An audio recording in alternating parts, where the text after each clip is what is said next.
एक बार भगवान विष्णु और माता लक्ष्मी क्षीर सागर में शेषनाग की शैया पर विश्राम कर रहे थे। तभी विनता पुत्र गरुड़ उस स्थान पर आ जाते हैं और भगवान विष्णु तथा माता लक्ष्मी से पूछने लगते हैं, हे प्रभु, मैं पृथ्वीलोक का भ्रमण करके आया हूँ।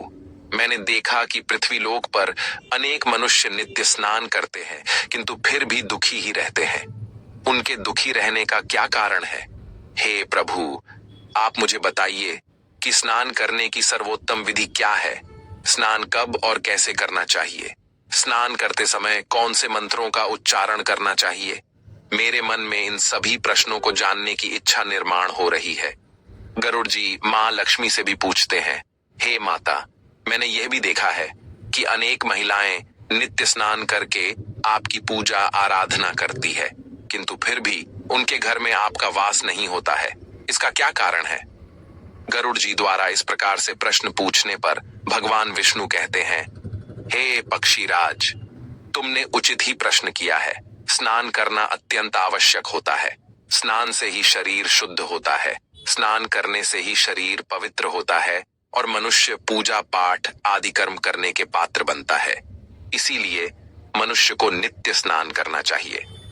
तुम्हारे सभी प्रश्नों के उत्तर देने से पूर्व मैं तुम्हें एक अत्यंत पवित्र कथा सुनाता हूँ।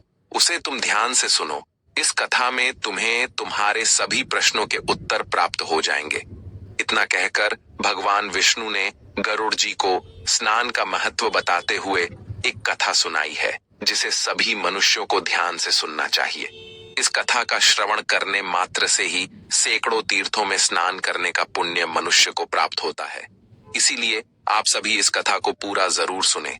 आधा अधूरा ज्ञान अनर्थ का कारण होता है। तो चलिए शुरू करते हैं। भगवान विष्णु कहते हैं, हे पक्षीराज, प्राचीन काल की बात है। मध्य देश में एक अत्यंत सुंदर नगर था, जहां पर एक धनवान सेठ रहता था, जिसकी 3 पुत्रियां थीं। सेठ ने अपनी पुत्रियों को कभी किसी चीज की कमी होने नहीं दी। उसने उन्हें बड़े लाड प्यार से पाला था। उसकी पुत्रियां बहुत ही सुंदर और चंचल स्वभाव की थी। एक पिता का जो जो कर्तव्य होता है, वह सभी उस सेठ ने पूर्ण किया। अपनी पुत्रियों को उसने सब कुछ दिया, लेकिन उसने केवल एक गलती की। उसने अपनी पुत्रियों को शास्त्र ज्ञान नहीं दिया। जीवन में सब कुछ पाकर भी उसकी पुत्रियों का जीवन अधूरा था। ज्ञान के बिना कोई भी मनुष्य पूर्ण नहीं होता है। पैसा, संपत्ति, सौंदर्य होकर भी उसकी पुत्रियों के पास वो नहीं था जो प्रत्येक स्त्री के पास होना चाहिए। फिर जब उसकी तीनों पुत्रियां जवान हुई, तो उस सेठ ने उसकी तीनों पुत्रियों का विवाह एक अच्छे कुल में कर दिया। तीनों के पति बड़े बड़े व्यापारी थे और सभी राजमहलों में रहने के लिए चली गई। जैसे ही तीनों रहने के लिए अपने घर चली गई, वहां पर उनका भव्य दिव्य स्वागत किया गया। विवाह के बाद की सभी रस्में की गई। उन तीनों के ससुराल वालों ने उन्हें बहुत मान सम्मान दिया और सभी के साथ प्रेम से व्यवहार किया। वे तीनों अपने ससुराल में बड़े ही मौज से रहने लगी। तीनों सुबह देर से जागती थीं, देर से स्नान करती थीं, बिना स्नान किए ही भोजन किया करती थी और कभी कभी ही पूजा पाठ किया करती थी। उनकी सास ने उन्हें कई बार टोका, लेकिन किसी ने अपनी सास की बात नहीं मानी और अपनी ही मनमानी करने लगी। लेकिन जैसे जैसे समय बीतता गया, उन तीनों पुत्रियों के ससुराल में परेशानियां बढ़ने लगीं। तीनों के पतियों को व्यापार में आर्थिक नुकसान होने लगा और धीरे धीरे उनका सारा व्यापार डूबने लगा। दूसरों से कर्ज लेकर वे अपने व्यापार को चलाने लगे, लेकिन फिर भी उन्हें घाटे का ही सामना करना पड़ा, जिससे घर में क्लेश होने लगा। बार बार लड़ाई झगड़े होने लगे।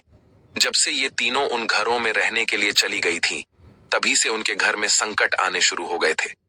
उन तीनों बहनों के ससुराल में पैसे की इतनी तंगी हुई कि उन्हें अपना घरदार सब कुछ बेचना पड़ा और वे सभी झोपड़ी में जाकर रहने लगे। लेकिन वे तीनों बहनें झोपड़ी में रहना पसंद नहीं करती थीं।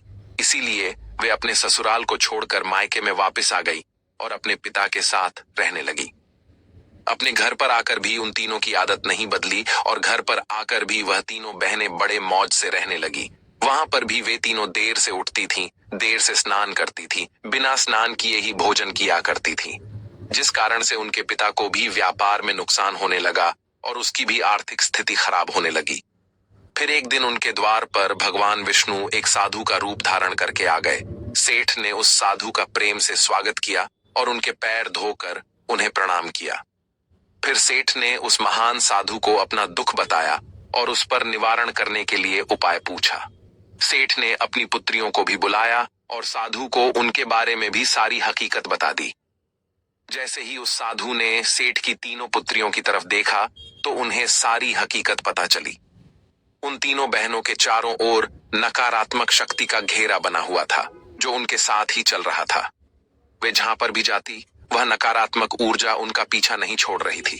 उस सिद्ध साधु ने उस सेठ से कहा, तुम्हारी तीनों बेटियों की आदतों के कारण उनके चारों ओर नकारात्मक ऊर्जा का घेरा बना हुआ है।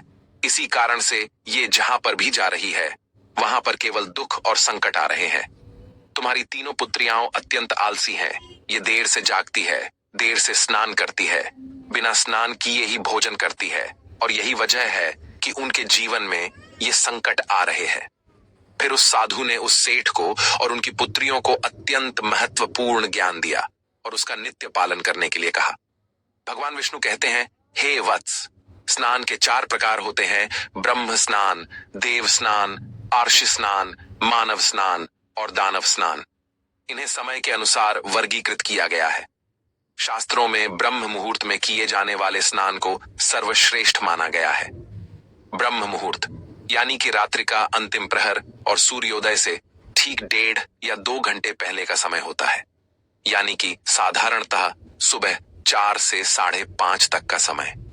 शास्त्रों में यह समय दिन का सर्वश्रेष्ठ समय माना जाता है क्योंकि इस समय वातावरण में अद्भुत और चमत्कारी ऊर्जा व्याप्त होती है।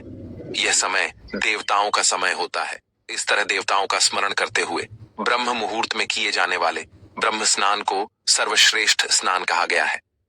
इस समय स्नान करने से और स्नान के तुरंत बाद सूर्य देवता को अर्घ्य देने से जीवन में सुख, समृद्धि और शांति आती है।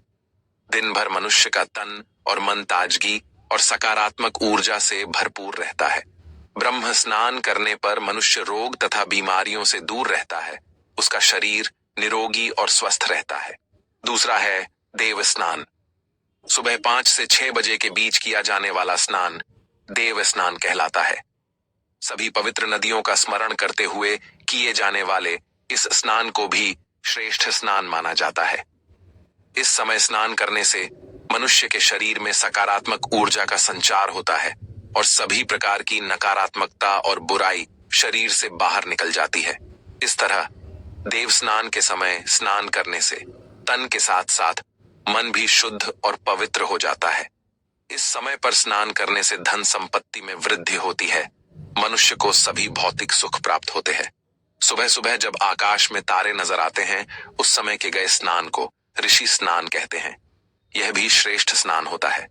इस समय स्नान करने से मानसिक शांति मिलती है। तीसरा है मानव स्नान। सुबह 6 से 8 बजे के बीच में किया जाने वाला स्नान मानव स्नान कहा गया है। यह स्नान सूर्योदय के समय या सूर्योदय के ठीक बाद में किया जाता है। इस समय स्नान करना भी अच्छा माना गया है। शरीर में दिन भर ताजगी, स्फूर्ति और सकारात्मक ऊर्जा व्याप्त रहती है जो हमें किसी भी कार्य को करने के लिए उत्साहित करती है। किंतु मनुष्य को कभी सूर्योदय के 2 घंटे बाद स्नान नहीं करना चाहिए, अर्थात सुबह 8 बजे के बाद स्नान करना अनुचित होता है। इस समय वातावरण में व्याप्त दैवी शक्ति बहुत कम हो जाती है, इसलिए मनुष्य में उत्साह और ऊर्जा की भी कमी दिखाई देती है, जिससे वह दिन भर आलस का अनुभव करता है। पूरे दिन शरीर में सुस्ती सी रहती है और किसी भी काम में मन नहीं लगता है। सुबह 8 बजे के बाद स्नान करने से व्यक्ति के जीवन में दुर्भाग्य आता है। उसके शरीर में नकारात्मक ऊर्जा का वास होने लगता है। ऐसा मनुष्य जिस स्थान पर भी जाता है उसके साथ दुर्भाग्य चला आता है। तुम्हारी ये तीनों पुत्रियां सुबह देर से स्नान करती थीं, जिस कारण से उनके ससुराल की सारी संपत्ति नष्ट हो गई और अब तुम्हारी भी धन संपत्ति नष्ट हो रही है। सूर्योदय होने के बहुत समय बाद तक भी जो लोग स्नान नहीं करते हैं उनके मन में दिन भर क्रोध, राग, द्वेष, नकारात्मकता, कमजोरी और चिड़चिड़ापन बना रहता है, जिससे इनके काम में मुश्किलें आ सकती हैं। इसलिए प्रतिदिन ब्रह्म स्नान, देव स्नान, ऋषि स्नान या मनुष्य स्नान करने की सलाह दी गई है। प्रतिदिन इन पवित्र कालों में उठकर स्नान करके ईश्वर की पूरी श्रद्धा से आराधना, प्रार्थना और पूजा पाठ करने से तथा सूर्य देवता को अर्घ्य देने से हमारे तन के साथ साथ मन भी शुद्ध और पवित्र हो जाता है और हमारी बहुत सी समस्याओं का समाधान हो जाता है। हमारे अंदर से सभी प्रकार की नकारात्मकता दूर होती है और सुख समृद्धि का मार्ग खुल जाता है। संध्या काल और रात्रि के समय अत्यावश्यक न हो तो बिल्कुल भी स्नान नहीं करना चाहिए।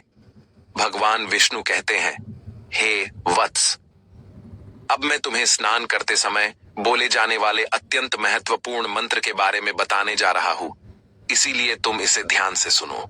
जो भी इस मंत्र का उच्चारण करते हुए स्नान करता है, उसके सभी पाप उसी क्षण नष्ट हो जाते हैं, उसका दुर्भाग्य भी नष्ट हो जाता है और उसे सुख समृद्धि प्राप्त होती है। वह मंत्र इस प्रकार है, गंगे च यमुने चैव गोदावरी सरस्वती नर्मदे सिंधु कावेरी जले अस्मिन सन्निधिम कुरु।